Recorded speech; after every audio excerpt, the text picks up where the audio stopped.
All right, so just made it to the trailhead, the Williams Lake trailhead for Wheeler Peak. Nice little parking lot here.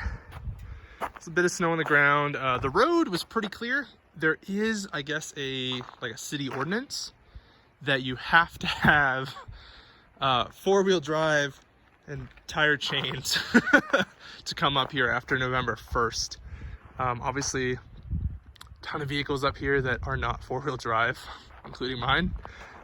It's still, the road is in pretty good shape right now, but I can see if there had been recent snowfall, that would be a very difficult, it's a very steep dirt road to get up here. But a little bit about it. So we got some trash cans here.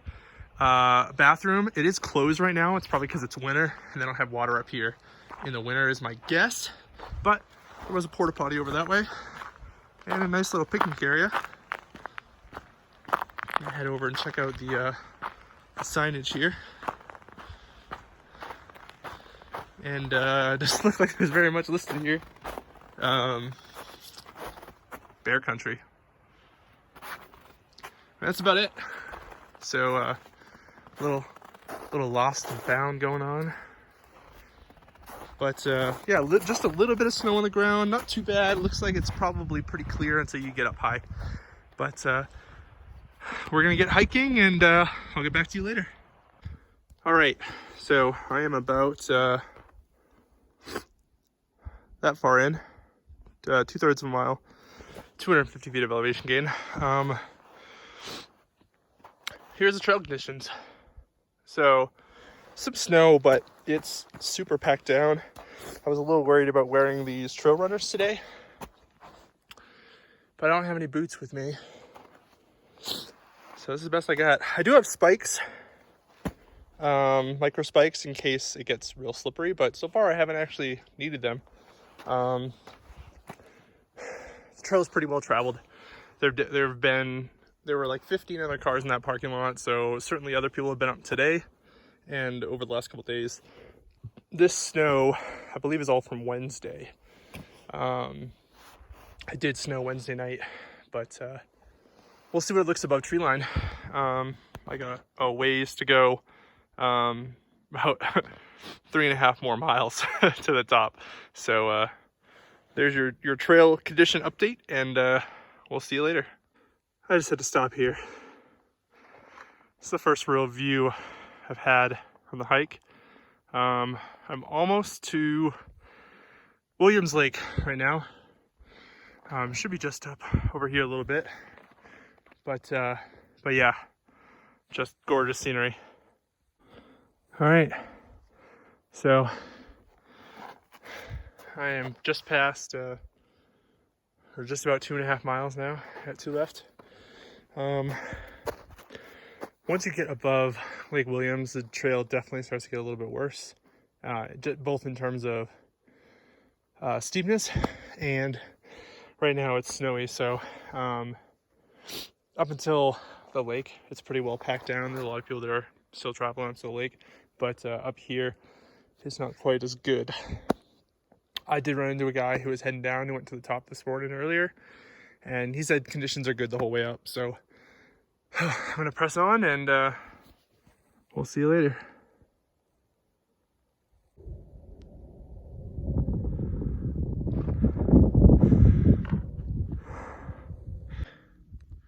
All right, so I'm up here at about 12,000 feet. Got another 1,000 to go up to the peak, and time for a Hershey Kiss break. All right, guys, so found a nice little rock. Let's take a break. About 3.5 miles up, it gets real rocky, pretty steep. I got about a mile left, just shy of that.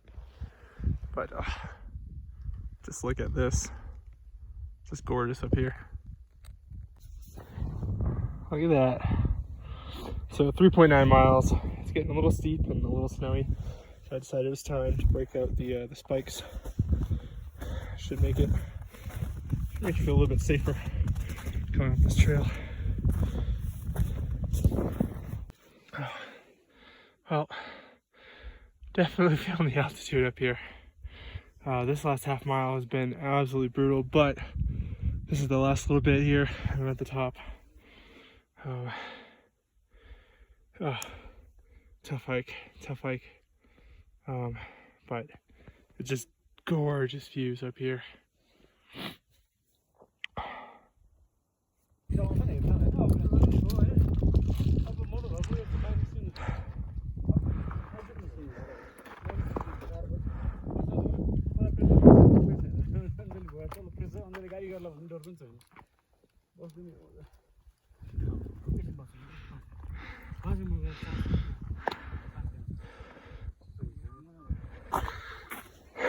All right, so that's it. Wheeler Peak is done.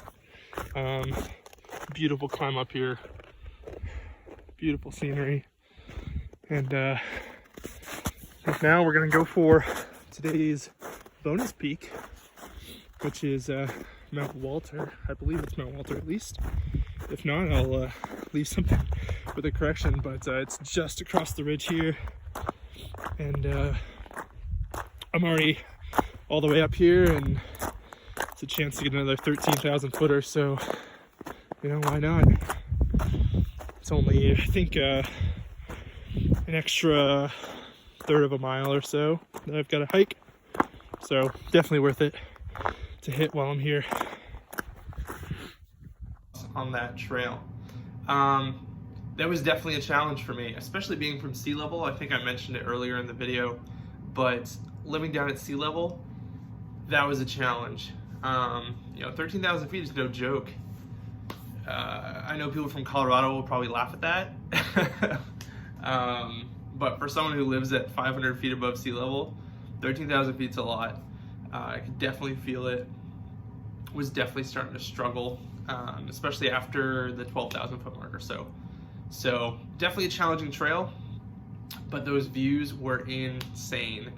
I think this trail officially ruined East Coast hiking for me. But so the scores. I've kind of revised my scoring system a little bit from the last video a few days ago. So I think I'm gonna kind of simplify it a little bit.